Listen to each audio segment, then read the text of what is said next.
미국 워싱턴 소재 보수 성향의 외교 전문 싱크탱크인 전략국제연구센터는 2026년 중국의 대만 침공을 가정하여 총 24차례의 워게임을 2022년 말에 실시를 했고, 그 결과를 2023년 1월 9일 공개를 했습니다. 2022년 8월 낸시 펠로시 미국 하원의장의 대만 방문 이후 시진핑이 무력통일도 불사하겠다고 천명을 하며 2022년 11월 이후 중국 인민해방군의 대만에 대한 군사 압박이 대폭 강화가 되며 긴장이 고조되고 있는 상황에서 워게임의 결과가 공개가 된 것입니다. 중국 국방부는 2022년 8월 10일 대만 문제와 신시대 중국 통일사업 백서를 통해서 대만과의 통일 과정에서 무력 사용을 배제하지 않겠다는 입장을 분명히 밝힌 적이 있습니다. CSIS는 총 22차례의 워게임을 진행할 계획이고, 이번이 18번째이며 조건을 달리해가면서 24번의 시뮬레이션을 실시를 했습니다. 22차례의 워게임 결과는 2023년 12월에 공개가 됩니다. 이 보고서에 관심을 갖는 이유는 본문에 주한미군이 언급이 되고 남북한이 24차례나 언급이 되고 있어서 중국의 대만 침공 시나리오가 대한민국의 안보와 무관하지 않다는 것을 보여주기 때문입니다. 상세한 내용은 현재 보시고 있는 화면의 제목을 인터넷으로 검색해 보시면 됩니다. 보고서 내용을 간략하게 정리를 하면 다음과 같습니다. 우선 기본 정보입니다. 이 워게임의 재정 지원은 스미스 리차드슨 재단이 했으며, 총괄 진행자는 칠함대 출신의 예비역 미 해군 장교이고 현재 CSIS의 국제안보 프로그램에 참여를 하고 있는 로버트 맥스웰입니다. 자료조사와 최종 보고서 초안은 CSIS 인턴 연구원인 맥 쿠로사와가 담당을 했으며, 보고서에 포함이 된 제2차 세계대전 당시 독일 유보트에 관련된 자료는 존 로크 재단의 마이클 로레이가 제공을 했습니다. 워게임의 참석자들은 전직 미 국방부 당국자와 군사안보 전문가 등이며 실명은 공개되지 않았습니다. 최종 보고서는 CSIS의 수석 고문인 마크 카시안과 미 해병대 예비역대위로 MIT 박사이며 현재 선임 연구원인 매튜 카시안, MIT 공대 국제연구센터의 수석 연구원인 에릭 헤긴보탐 박사의 공동 저술로 공개가 되었습니다.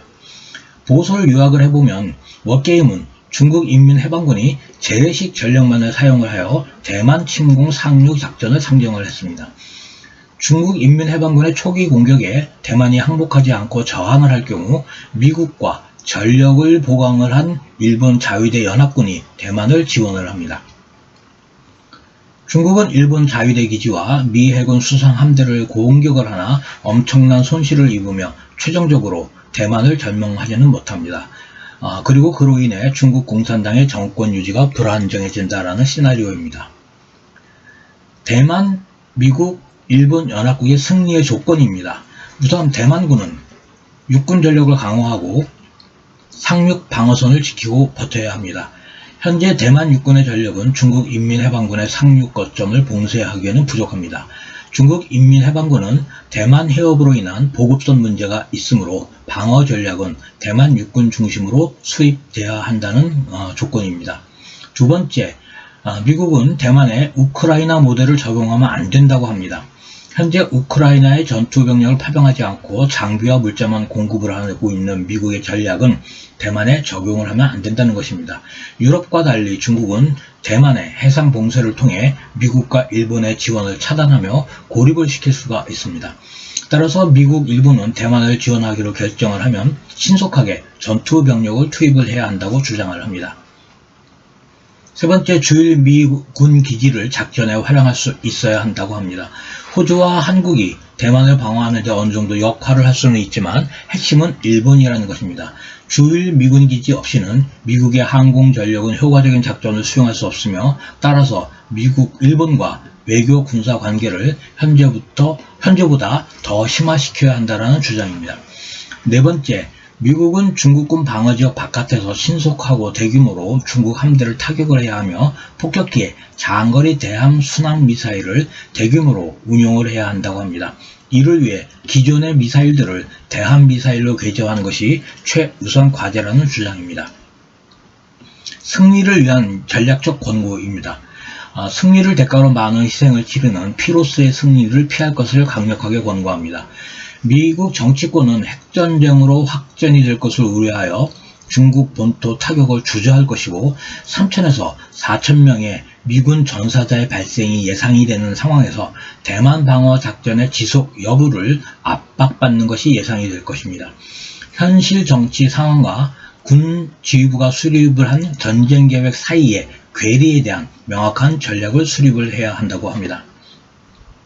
또한 대만 공군과 해군은 중국 인민해방군의 초기 공격에서 대부분 파괴될 것이 분명한 고가의 전투기와 함정의 획득에 국방비를 소모할 것이 아니라 비대칭 전략을 수행을 할 수 있는 전력을 개발해야 한다고 권고를 합니다. 특히 중국은 미국이 대만을 방어하는 데 지불을 하는 전쟁 비용에 대해서 주저하는 모습을 보일 때 반드시 침공을 감행할 것이다 라고 예측을 하며 미국에 명확한 의지를 표현을 해야 한다 라고 권고를 합니다.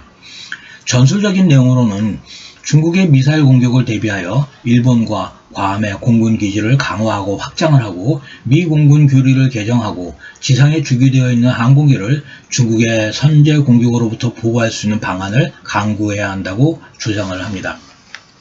시뮬레이션 결과 미 공군 항공기의 손실의 90%가 지상에서 파괴되었기 때문입니다. 중국 본토의 공습은 지양을 하고 대만 주변의 제공권 장악에 주력을 해야 한다고 합니다. 중국 본토의 방공망이 너무 조밀하고 공습작전의 결과도 미미했기 때문이라고 합니다. 미 해병대 연안연대와 육군의 멀티도메인 기동부대의 전력을 제한하라고 권고합니다. 일정 부분 그 가치는 있지만 정치적인 한계와 전술 운영의 어려움에 전력의 유용성에 분명한 한계를 보였다고 합니다. 전투 자산에 대한 권고입니다. 생존성이 높은 소형 함정을 개발하고 다수의 수상함이 동시에 침몰을 하는 상황을 가정을 한 승조원의 구조 시스템을 확보하라고 권고합니다. 매 시뮬레이션마다 미 해군 항공모함 2척과 10척에서 20척의 대형 수상 전투함이 반복적으로 침몰을 했다고 합니다. 잠수함과 기타 수중 전투 자산의 획득에 최우선 순위를 부여하라고 얘기를 하고 있습니다. 잠수함은 중국 함대의 대혼란을 불러일으킬 수 있지만 현재 미 해군의 보유 전력은 충분치 않다고 합니다. 틈새 무기인 극초음속 무기의 개발과 실전 배치를 지속하라고 권고합니다. 또한 전투기보다는 폭격기를 우선시하며 워게임의 결과 폭격기의 항속거리, 탑재 미사일의 사정거리, 탑재 능력을 중국 인민해방군이 감당하기 어려워했다고 합니다. 고성능 전투기보다는 저가형 전투기를 더 많이 획득을 하고 스텔스 전투기와 비스텔스 전투기의 전력 균형을 맞추라고 권고를 합니다. 워게임에서 미 공군은 개전 초기에 많은 항공기를 손실을 합니다. 전투기의 초기 손실 때문에 항공 전력을 유지할 수 없는 상황이 된다면 전투기는 부차적인 전력이 될 가능성이 높기 때문입니다. 워게임의 결과를 보면 현재 화면에는 CSIS가 공개를 한 결과의 평균 값입니다. 항공기 손실의 경우 미 1의 피해가 중국보다 큰 것은 중국이 오키나와와 괌을 선제 공격하면서 지상에 주기된 미 1 전투기가 파괴된 것입니다. 반면 중국 해군은 미국과 일본 잠수함에서 발사가 된 대한미사일에 괴멸을 합니다. 두 척의 항공모함이 손실된 것은 오키나와 인근에 배치되었기 때문이며 중국의 대형 대한미사일의 방어망이 취약하기 때문이라고 합니다. CSIS는 최종적으로 미국은 대만 사태가 발생을 하면 수일 내로 모든 역량을 집중을 해야 하며 전투병력 투입 시간이 지연이 되고 어중간한 조치를 취하게 된다면 대만의 방어는 더 어려워지고 미군의 전사자는 증가할 것이며 대만에 상륙한 중국 인민해방군의 전력을 약화시킬 수 없는 상황이 된다고 합니다. 두 번째는 반드시 주일 미군 기지를 사용을 해야 한다고 합니다. 그렇지 못한다면 미 공군은 전투기를 대량으로 운용할 수가 없다고 합니다. 이 부분은 주일 미군 기지의 대부분이 유엔사 후방 기지이므로 향후 정치적, 법리적 문제가 있을 듯 합니다. 세 번째는 미국은 공대지 장거리 순항미사일을 대량으로 보유하고 운영을 해야 한다고 권고를 합니다. CSI의 결론은 첫 번째, 대만은 끝까지 저항을 해야 하며 그렇지 않다면 모든 가정은 의미가 없다고 합니다.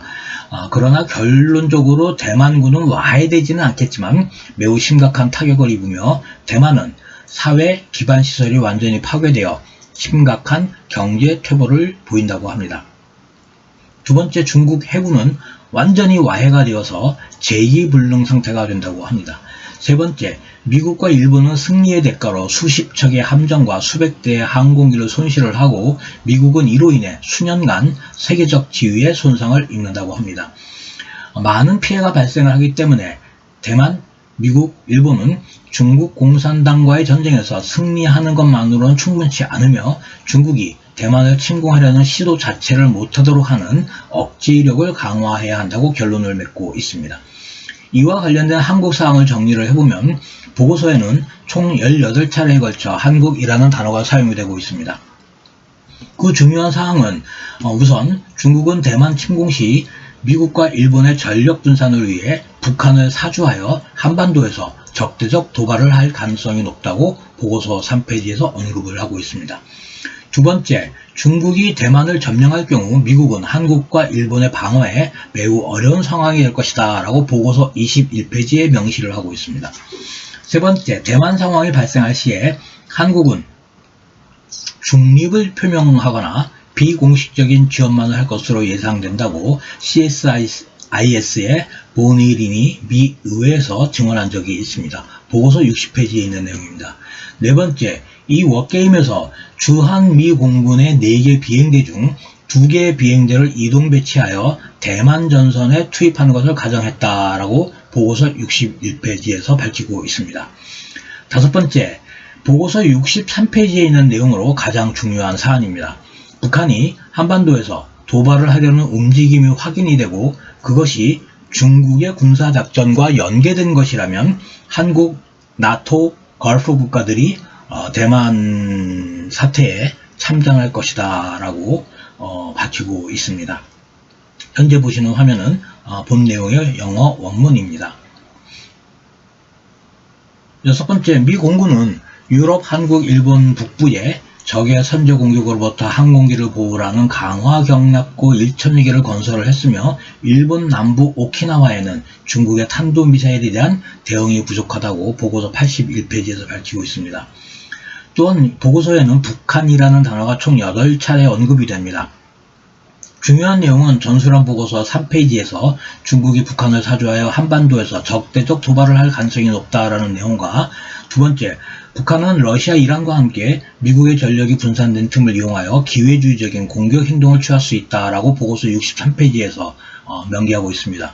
세 번째는 중국은 미군의 전력 분산을 위해 북한을 선동할 가능성이 있다라고 보고서 63페이지에서 재언급을 하고 있으며 네 번째, 미국과 중국이 충돌하는 동안 러시아, 북한, 이란은 자신들의 정치 군사적 목적을 위해 행동할 수 있다라고 보고서 143페이지에서 밝히고 있습니다.